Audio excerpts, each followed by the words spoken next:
A gente começa atendendo aqui a Ana Maria, de São Paulo, que escreveu: Padre Fábio, meu nome é Ana Maria, tenho 43 anos, sou casada há 20 anos, mãe de 2 filhos. E tenho vivido muito angustiada nos últimos anos. Já estou diagnosticada como deprimida. A razão do sofrimento, padre, é não ter feito da minha vida o que eu verdadeiramente queria. Eu me casei aos 23 anos porque estava grávida. Deixei a faculdade de engenharia e, consequentemente, não pude concretizar o meu sonho profissional. Padre, sinto-me irrealizada. Cheguei à conclusão que errei no momento em que deixei a faculdade. Desperdicei a oportunidade de ser feliz. Vejo sempre o Senhor dizer que a vida só tem sentido quando nos realizamos como pessoa. O Senhor tem razão. Gostaria muito que o Senhor me ajudasse com sua palavra. Como posso conviver hoje com a certeza de que não escolhi o caminho certo? Ana Maria, chega um momento da nossa vida que eu acredito que depois dos 40 isso intensifica mais, né? Eu não tenho 40 ainda, vou fazer o ano que vem, mas eu acredito que depois dos 40 a gente começa a enxergar as coisas de uma forma muito diferente, porque de alguma maneira a gente já sabe que ultrapassou quase que a metade da vida, né? Não sei se a gente vai ter a graça de viver aos 80, tem alguns mais teimosos que chegam aos 90, 100, né? Não sei se vai ser o nosso caso. Mas é natural que neste momento da vida você faça essa análise da sua história. Passou dos 40, é provável que os filhos já estejam crescidos, já estejam encaminhados, e de repente as suas escolhas ficam mais claras diante dos seus olhos. Porque a maternidade, ela ocupa muito a vida da mulher. É possível que essa frustração que você sente agora, você não tenha sentido tanto no passado, porque a maternidade, ela enche de afeto o coração da mãe. Então aquele cuidado o tempo todo com os filhos, arruma e faz, e orienta, e busca, e leva. Tudo isso, do ponto de vista afetivo, preenche muito o coração da mulher. Então é por isso que você precisa tomar uma certa distância no momento que você vai analisar a sua irrealização profissional, porque agora também é provável que você esteja vivendo também um déficit de afeto. Porque à medida que os filhos vão crescendo, eles vão assumindo a própria vida, eles vão descobrindo o seu lugar no mundo, e é importante que os filhos descubram os seus lugares no mundo, para que depois eles não venham dizer o mesmo que você está dizendo. Então é provável que agora as lacunas afetivas estejam lhe fazendo enxergar as suas opções. Então cuidado para você não ser ingrata com você. É provável que você hoje esteja sofrendo daquilo que é interessante. Veja bem, na vida nós temos sempre 2 dimensões que a gente precisa analisar, que é o eu real e o eu ideal. Nós trabalhamos a nossa vida o tempo todo a partir dessas 2 realidades. O que é o eu ideal? Aquilo que nós sempre sonhamos ser.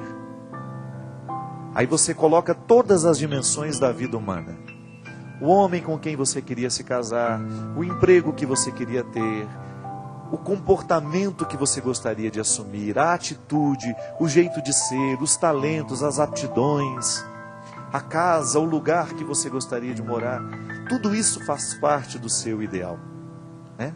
É o meu eu ideal, aquilo que dentro de mim é uma meta a ser alcançada. À medida que o tempo vai passando, você vai chegando à conclusão de que este eu ideal está cada vez mais distante de você, porque a realidade, ela vai engolindo os sonhos. E é muito perigoso isso. É muito perigoso porque o eu ideal, ele não pode sufocar o eu real. Ele tem que ser um sinalizador para aquilo que o eu real precisa buscar. Só que tem uma coisa, Ana, nem sempre o tempo, ele nos permite, nem sempre as circunstâncias nos permitem a realização deste eu ideal. E aí você vê o que te sobra. Eu, por exemplo, é claro que eu gostaria de ser um ser humano muito melhor, mas eu ainda não cheguei lá. Eu não desisto disso. Mas o ser bom e o ser aquilo que eu convenciono como uma meta para o meu ser como pessoa, também tem limites. Porque pode ser que eu tenha querido, desejado, para o meu eu, né, a partir do meu eu ideal, realizar coisas que hoje a minha idade não me permite mais. Ah, mas a idade é um limite? Querendo ou não, é limite para muitas coisas. Você pode ter limites, por exemplo, o eu real sofre os limites, por exemplo, das circunstâncias. Hoje, muitas pessoas gostariam de estudar, por exemplo, mas o filho está lá, precisando dela. Como é que vai fazer? Tem que tentar articular de uma maneira que possa exercer a função da maternidade, mas ao mesmo tempo possa buscar os sonhos. O que na verdade você precisa fazer, minha filha? Primeiro, tenha misericórdia com você. Não fique se punindo por aquilo que não viveu. Comece a olhar o que foi bom nas suas escolhas. Seria muito injusto da sua parte que você agora ficasse olhando para o eu ideal e desprezasse totalmente o seu eu real. Veja que esta inadequação pode diminuir no momento que você analisa com mais honestidade e justiça que naquele momento você não sabia escolher, que naquele momento você não podia escolher diferente. Naquele momento a vida lhe pedia aquela resposta e você não soube responder de outro jeito. Agora, venha, pensa comigo. 43 anos, com os filhos já criados, será que ainda não dá tempo de correr atrás de boa parte desses sonhos que ficaram para trás? Eu vou lhe dizer que mesmo sem conhecer a sua história, eu acredito que você fez, apesar de ter considerado a escolha errada, você fez uma boa opção. Você educou seus filhos, você os criou. Tanto é que não existia infelicidade até então. A infelicidade está sendo de um tempo para cá. E quem sabe seja o momento de você começar a olhar para o tempo que lhe resta e começar a resgatar um pouquinho os sonhos do passado. Ainda dá tempo de fazer a faculdade. Pode ser que você não chegue nem a trabalhar como engenheira, mas dá tempo de fazer algum curso superior agora. Por que não? A gente vê a história de tantas pessoas que voltaram à faculdade, que tiveram a oportunidade, a primeira oportunidade de faculdade, foram ter aos 50 anos de idade. Eu lá na faculdade de teologia, quantas pessoas que já tinham cruzado o Cabo da Boa Esperança, estavam lá estudando teologia. Isso é importante na vida, Ana. Diminua esta inadequação entre o eu ideal e o eu real. Aquilo que você esperava fazer de você com aquilo que você conseguiu. Não seja injusta. Você não tem como modificar o passado.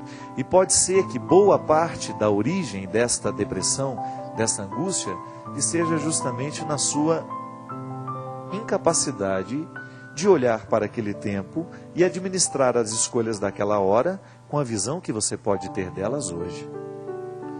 Você sabe que às vezes é muito difícil isso. Isso é um exercício muito difícil, muito complicado. Por quê? Ele é bonito na teoria, mas na hora que você vai viver na prática é muito complicado. Você tem que articular os seus insucessos. Mas veja bem, ao mesmo tempo que é difícil e complicado, nós precisamos entender que só isso nos salva. É só esse momento de lucidez que vai nos ajudar a ter pelo menos condições de dar um passo na direção desta realização. Nós não podemos admitir que uma mulher aos 43 anos venha dizer que vai viver irrealizada para o resto da vida. Não. Esta insatisfação pode ser temporária. Quem sabe você vai descobrir agora, neste momento da sua vida, muitas coisas que você não pôde fazer no passado, mas pode fazer hoje. E correr atrás desse tempo perdido, porque você tem direito, né? É muito bom a gente descobrir o que nós temos direito. Qual é o nosso direito no dia de hoje? A realização pessoal não pode ser negligenciada mesmo. Sabe por quê? Porque a nossa experiência de Deus nos indica o tempo todo para isso. Nos indica o tempo todo esse caminho. Deus nos quer felizes, realizados. E na nossa vida nós precisamos fazer esse esforço o tempo todo para articular esse desejo de Deus com aquilo que nós podemos fazer. Sabe, Ana, a gente encontra muito pela vida as pessoas frustradas. Hoje nós temos muita frustração no mundo de hoje. Por quê? Porque nós temos um contexto de muitas possibilidades. E aquele filósofo ateu Sartre, Jean-Paul Sartre, francês, ele dizia de maneira muito interessante que a origem das infelicidades e das angústias está justamente nas possibilidades. Quem muito pode, quem tem muitas possibilidades, corre o risco de se infelicitar mais. Pode parecer estranho isso, né? E no mundo em que nós vivemos é assim, tem muita possibilidade o tempo todo. Nós ficamos angustiados demais o tempo todo pelo número de possibilidades que hoje o mundo nos oferece. Saber escolher é sempre um desafio, porque precisa muita maturidade para isso, né? Nós precisamos ter muita maturidade no contexto das nossas escolhas. Precisamos muita maturidade mesmo. Agora, quando eu preciso escolher, quando eu olho para este monte de possibilidades, eu preciso ter clareza de que as minhas escolhas não podem ser contrárias ao meu ser. Eu preciso escolher aquilo que eu sei que está de acordo com o meu ser. O grande problema é que às vezes nós escolhemos o que é contrário ao nosso ser. E é por isso que a gente precisa ter um autoconhecimento, para você saber qual é o seu lugar no mundo. Muitas vezes nós desperdiçamos boa parte da nossa vida estando no lugar errado, vivendo a situação errada. E é muito doloroso quando naquele momento da vida nós precisamos olhar para trás e enxergar, oh meu Deus do céu, eu estava no lugar errado, eu escolhi viver no lugar errado, com as pessoas erradas, eu escolhi o emprego errado, eu escolhi a faculdade errada, e porque não tive coragem de assumir, eu fui levando aquele bolo de irrealizações e de escolhas erradas, e de repente eu precisei abrir a janela da minha vida e descobrir que a paisagem que eu construí não é agradável aos meus olhos. De repente a gente tem que chegar à conclusão de que nós deixamos vazar o nosso sangue no lugar errado. Porque, gente, o cansaço da existência é para todo mundo, ninguém está aliviado. Todos nós temos os conflitos e os dilemas da existência, o tempo todo. Ser o Padre Fábio de Mello não é fácil, ser o Maurício de Assarolo não é fácil, ser a Fran não é fácil, ser a Celina não é fácil. Agora, será mais difícil se eu escolher construir o Padre Fábio de Mello no lugar que não é dele? Se eu insistir em colocar a minha vida nos lugares que não são para a minha realização? Mas aí você pode dizer assim, padre, mas como é que eu vou saber que o lugar é meu? Como é que eu vou saber que eu estou fazendo a coisa certa? Quando você percebe que o seu cansaço, quando o final do dia, está sempre acompanhado daquela boa sensação, eu estou no lugar certo. Eu estou lutando pela causa certa. Estou vivendo esta adequação entre o eu ideal e o eu real. Aquela satisfação, sabe, de você deitar a cabeça no travesseiro e falar, oh meu Deus, como foi bom ter passado tudo que eu passei hoje. Valeu a pena. É a luta. É a luta que vale a pena. Agora, quando você percebe que você vai empurrando os seus dias, empurrando os seus relacionamentos, porque lhe falta coragem de tomar a atitude certa, aí eu sei que é muito mais complicado para quem já está com os laços definitivos, para quem já está nas escolhas definitivas. Eu costumo dizer lá em casa, sobretudo, que muitos problemas lá em casa estão diretamente relacionados a plantios de 30 anos atrás. Aí chega um momento que a pessoa vai colher. Como é que vai colher maçãs se naquela plantio foi semeado limão? Eu não tenho como modificar a semente que foi lançada.